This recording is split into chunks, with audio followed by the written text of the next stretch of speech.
Welcome to Leap into Livestream. My name is Dawn Chubai, a former TV home shopping host, an award-winning broadcaster, and of course, the principal of Live Selling School. If you are an entrepreneur, a retailer, work in marketing, or are an e-commerce manager, you're in the right place because we are diving into the benefits of video, live, social commerce, otherwise known as live stream shopping. And today we've got two very special guests that work on the software side of things of video commerce. We've got Corey Morris, who is the Chief Marketing Officer, and of course, Christian Vester, who is the co-founder and CEO of SPRII. Guys, you're coming to us from Denmark. Denmark. Where is it? Copenhagen? Where exactly? See, I knew you were going to say that. Everybody always says Copenhagen. No, we're in the second best city. No, I don't know. In our opinion, maybe it is the best city. It's called Aarhus. It's the second largest city in Denmark. So yeah, it's about a population of around 300,000 people, which says a lot about the overall population of Denmark. But it's a great city, wonderful city, great startup city as well. Christian, you were probably born here. I wasn't. Maybe you can speak more to it than I can. I'm not sure there are so many things to say about Aarhus, but I agree with Curry. It's a great place to build a company like ours. There is a lot of talent Absolutely. here. Yeah.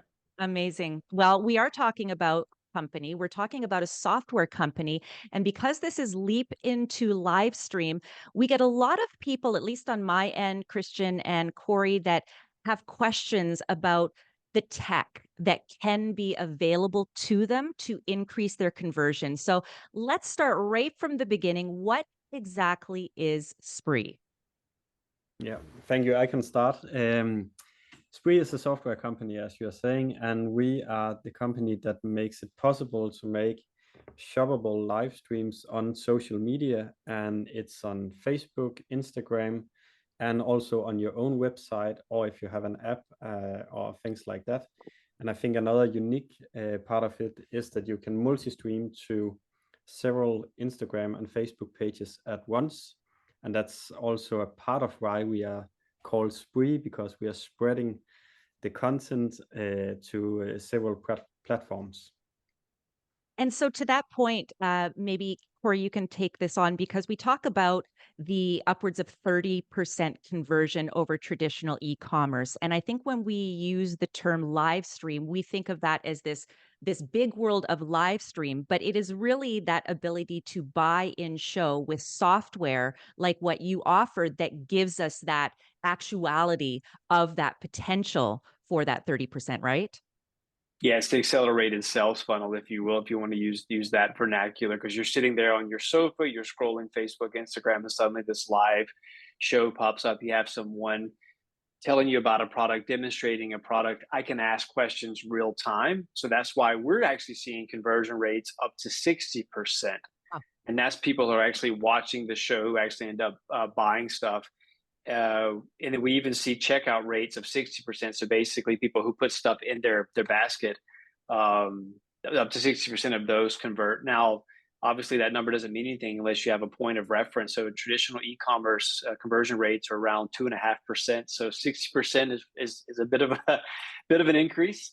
And typical checkout rates are around 45% as well. So people who put stuff in their basket, around 45% of those end up checking out. So yeah, the numbers are pretty impressive. And I think that's why there's so much wind in the live shopping sales right now. And in particular, my perspective, obviously, for a brick and mortar who wants to reach their consumer another way, but in particular, when we look at direct to consumer, where there is so much, certainly competition from a consumer standpoint, I think they like to see a face behind the brand. And I can only imagine that this is one of the main reasons that live stream shopping, huge in China, little less elsewhere, but certainly growing. When we take it right down to the seed, Christian, tell us a little bit about how this company actually got started and why. Yeah, we started 3 years ago, and as many remember, it was during COVID at that time. And it was not because we were sitting down and thinking, okay, wow, we need to start a live shopping company now. I was a management consultant at that time, but my parents have a physical brick and mortar fashion store, and it was a hard time due to COVID, because there were no customers in the store, right? But my sister had been in China for a lot of years, and she came up with the idea that maybe we should live stream from the store and then showcase some of the products.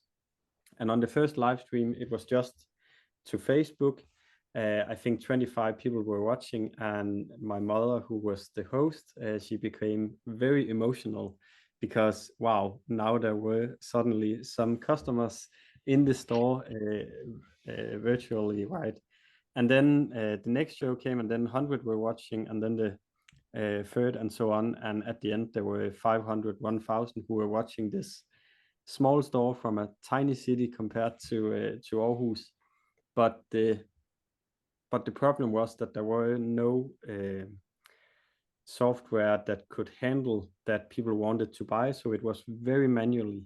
So after every live, they had to sit down, not just for hours, but for days, to figure out who wanted what product, and how can they pay, and how can they get the product, and so on. And our other founder, Nikolai, he is a tech software developer, and he had also experienced this problem with his mother's business. So he had developed something, and then he contacted my family, and then it all began from there, so to say. Yeah. Needless to Wow. say, both mothers are very proud of their son. Yeah. Yeah. You know, and But today, all yeah. great businesses and all great ideas do come from an incredible origin story. And I mean, for a lot of people listening, and I know you and I have talked, Corey, in the past. I mean, as a TV home shopping host, that is the OG. That was Mhm. the original bring the store into the homes, bring the Yeah, product into the homes where people can shop that's at right. whatever time of day. That's And right. and via, of course, linear broadcast where, on the back end from an e-commerce standpoint, obviously having access to buy those products. But I love the idea of making it easy for the consumer, because ultimately that's where you get that kind of conversion. Now, when we look at all the competition now that's out there. So Christian, when you and Nikolai were talking about the need for this because of your moms, Mm. um, somehow, there got to be this wheel of dozens, maybe more, of different platforms. Everyone, I'm going to assume, has a point of difference. So what's yours? Yeah, so there is other live shopping platforms, but they are focused mainly on making live shopping shows on your own website. And we are focusing on making live shopping shows on all the platforms that you want. So all the platforms where your audience are. And therefore, it had been super important for us to make live streams on social media shoppable, because there we know people are. And we also can see that there is an organic effect. If you're only making the live show on your own website, it becomes very hard to build up a huge audience, or it becomes very expensive to get new viewers in. So therefore, we have been focusing on creating a great product for social media, and as well an on-site solution, so you get both things from both worlds, right? In the beginning, it was a question about either on social media or on a website. Yeah.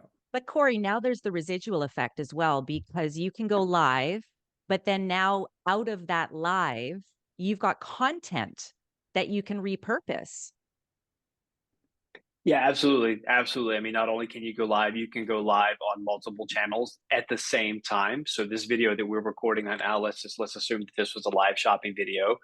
We can multi-stream this same video across an unlimited number of Facebook and Instagram channels. And here's the kicker.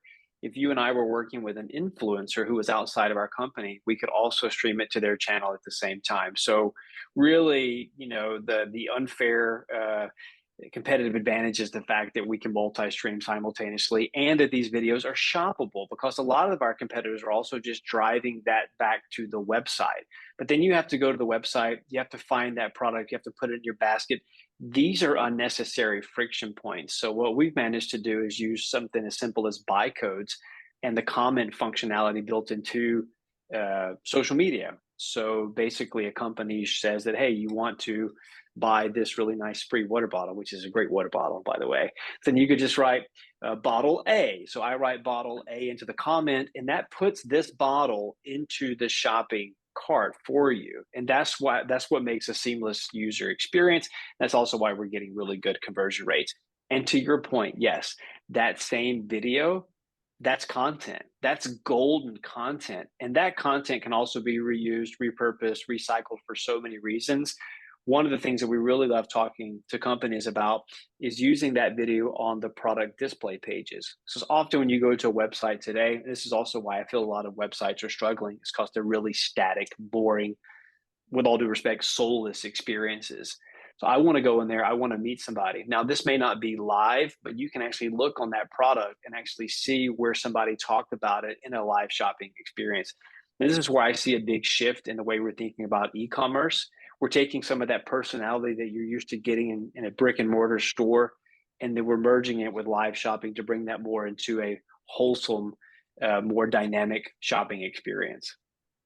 And ultimately, I mean, that's what the shopping channels already do. If you go to Yeah. TSC where I worked, if you go to HSN QVC, on each product page, there is a video of a trusted host, an advocate, an educator, a demonstrator that is able to really create more of a personalized shopping experience where those questions that a consumer might have can be anticipated and answered, which again removes another barrier to that purchase. Again, we want to remove any kind of friction. And then, of course, the ease of shopping. So we're really just modernizing what has existed for over 50 years. In home shopping, gentlemen, things like fashion and beauty and home and fitness and kitchen, and I'm sure there's something else in there. They're all popular and they all translate very well on television. What do you find to be the most popular product categories that really work well in this space? Yeah, so actually the categories that you are mentioned there, we see, or we have a lot of users who are in that business, but we have a lot of pets and dog stores, retailers, and brands, because I think that's the hobby segment in general. Everything related to hobby, it can also be fishing or hunting or things like that. That is quite huge. And then we also have some who are more in the food business. It can be wine, and it can be what is called meat, and so Meats, on. yeah. There are different verticals there as well. But of course, fashion, beauty, and I think that's also comes to how we as consumers are using our money, right? If yeah, Yeah, Also gourmet baby foods. stuff. Mm. Yeah, yeah, gourmet baby stuff. foods, Yeah. baby stuff. We're seeing a huge boom. Some of our biggest success stories right now are from providers of baby clothes, baby equipment. It's the mom who really wants to give her kid the absolute best, maybe doesn't have the wherewithal to come down to the physical store. So we bring the store and the staff to them, and they can sit in the comfort of their home and then just buy this stuff. So yeah, that's definitely one of our biggest players right now. So Christian, back in the day, it was your mom and Nikolai's mom who were Hmm. the original influencers, I'm going to Hmm. say, Yeah. in TV home shopping, at least with your company. So who are you finding to really fill that host role with your clientele? Are they separate from the company? Are they internal? Are they presidents? Are they owners, inventors? Give us a bit of the demographic of who you find to be not only who you're working with, but who Yeah. tend to really get the most success in that space. Yeah. Yeah, first of all, it really depends on what company it is. If it is, let's say, a direct to consumer brand where the owner is active in the company, and it's also someone who have a bit of charisma, they are perfect for being the host because they are so invested in the product. They can tell everything about it. And we have a nice case with a sports brand where the founder, who is also the host, Mette, she is showcasing the new products, and she also use her employees, and they can be from the financial department or anywhere else in the company, and they are the models different models trying the clothes on, and I think it becomes an event in the company as well. So it's not only nice for the users, but it's also really nice for the internal culture. But we also have bigger brands where they are using maybe a more trained host to be the one who welcomes to the show and say what we as a viewer can expect from the show. And then there are visitors, and they can be someone from the company or someone from the brand that the company are selling, who are more knowledgeable about the products that are going to be sold. Yeah, I mean, there are several different ways to appeal to a customer and engage a customer. There's information, there's education, obviously, which is the information, the entertaining way, the authenticity. And so the perfect scenario is you've got one person that is all that. However, if that one person is not all that, you need to make sure that the front facing host or hosts can be able to appeal to all of those different motivations that a customer has. And honestly, and gentlemen, that's why, I mean, I started my live selling school to not only work with people on the housekeeping part of it. How do you open a show? How do you formulate call to action with the many different triggers, emotional triggers that a consumer might have? How do you keep the show flowing? How do you engage? And then the secondary program I'm working on right now is for the business that wants to know, where do I put my camera? How do I deal with the lighting? What software company am I working with? And so, again, all of our origin stories stem from that ultimate need. When we look at the growth that's there and the potential, we hear of live commerce, the forecast 36% by 2026, and the idea making up about 5% of all e-commerce. To me, I mean, this is just me, maybe I'm biased, but it seems silly that a business would not at least educate themselves, which is why I think people are listening to this podcast on what that potential is. But it must be evolving so fast, guys. Yeah, absolutely. I think a lot of people are on the sidelines watching the game. They're maybe a little bit scared to get in because they're trying to figure out the game. First of all, how big's the playing field? How fast is the game moving? How does the game even work? I've been having countless conversations recently, and I talk to people. I'm like, "Hey, why you guys should be doing this? This is a no brainer." And they're like, "Yeah, I get it, but I'm not really sure my team is ready for this." And there's so many questions, and I think that often comes with any type of new technology. Because one of the things we have to remind ourselves about, Don, is like we're a technology company, but this is also a completely new way for people to work.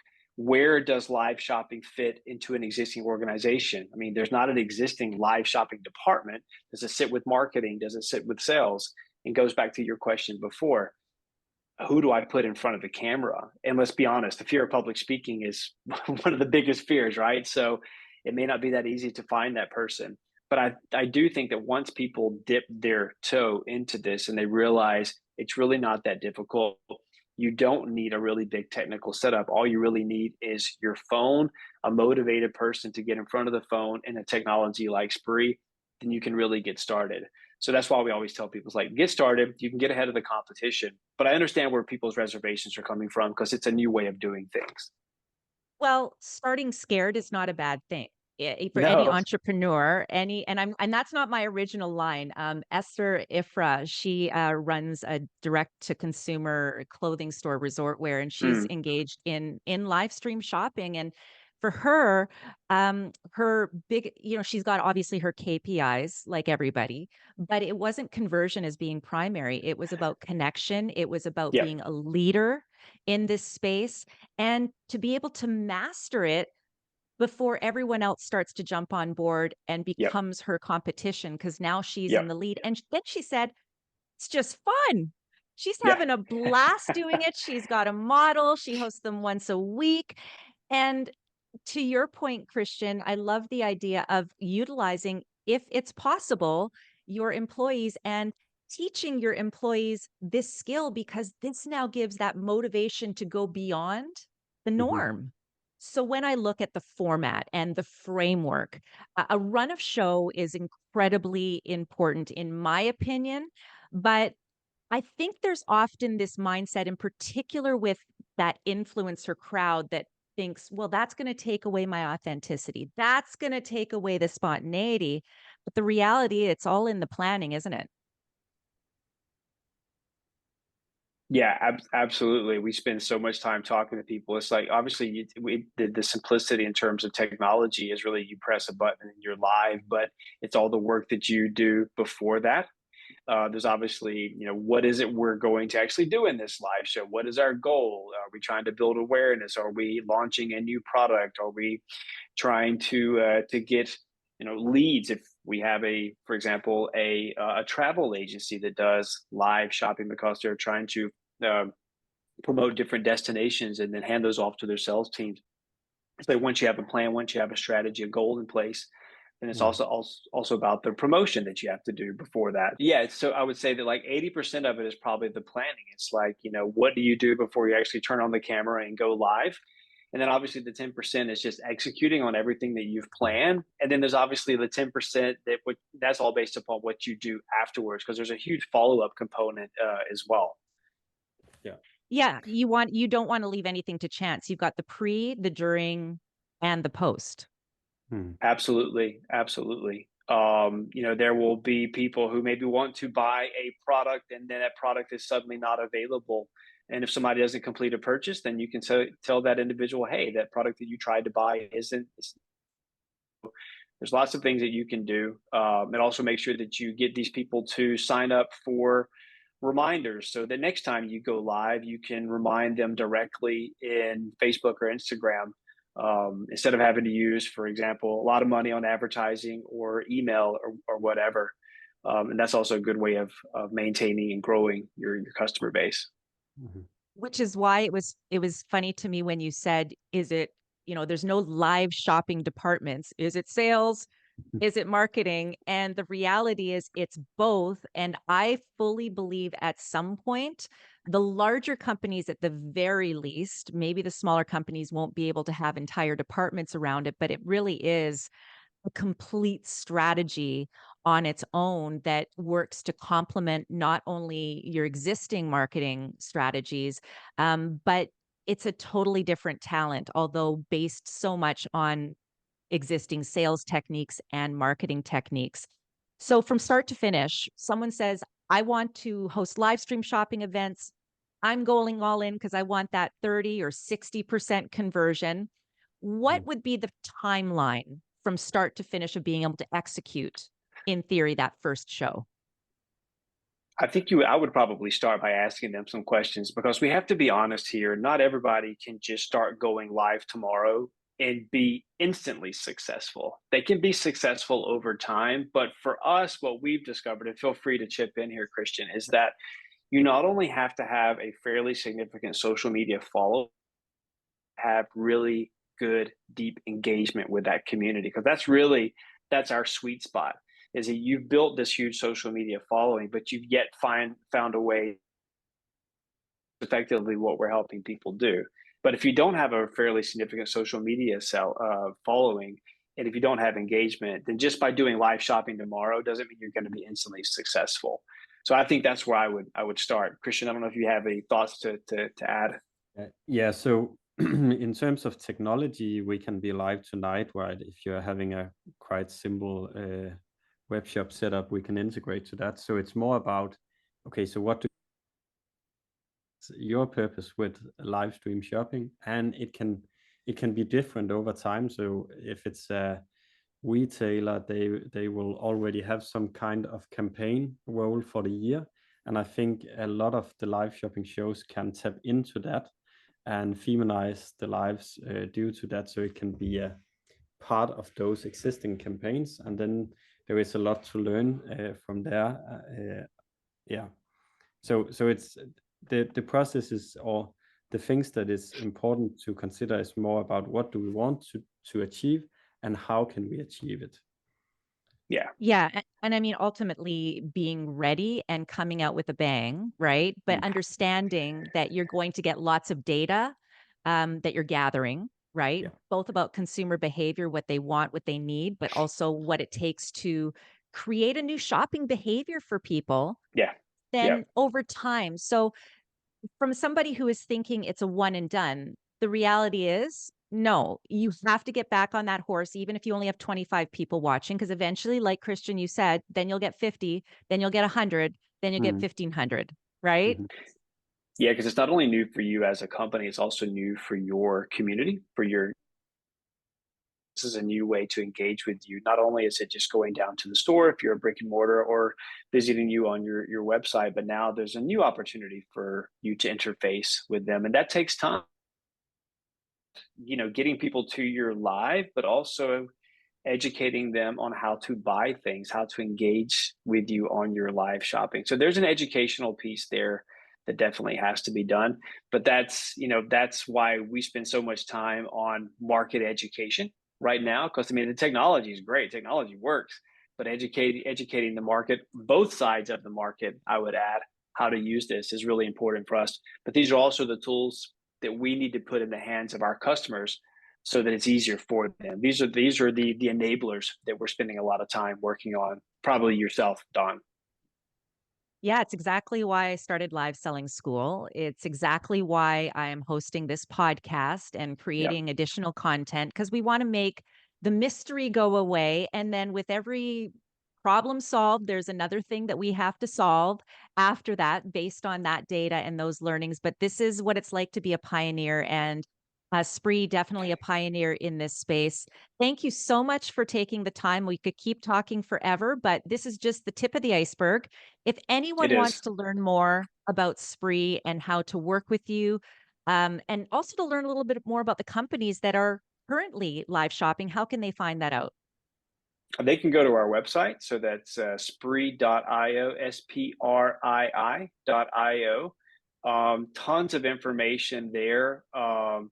Like I mentioned, some of those resources before, our live shopping essentials. You can get those there, but you're also welcome to reach out to myself or to Christian. You can find us both on LinkedIn, and we'd be more than happy to get into a conversation with you and share any thoughts and learnings that we with you. And I will say, if you follow along, there are a number of great boot camps and different webinars. One of these days, I'm going to get up really early and join you. But it's also replays on YouTube, so don't worry if you can't make it Right, live. right, Because that's right. the benefit of getting it going live and on tape and on video, is that you can continue to repurpose. So you're walking the walk and talking the talk. Thank you Yes, so we much are. for taking the time with us, Christian and Corey. We'll hope to see you soon. Thank Thanks, you. guys. Thank you.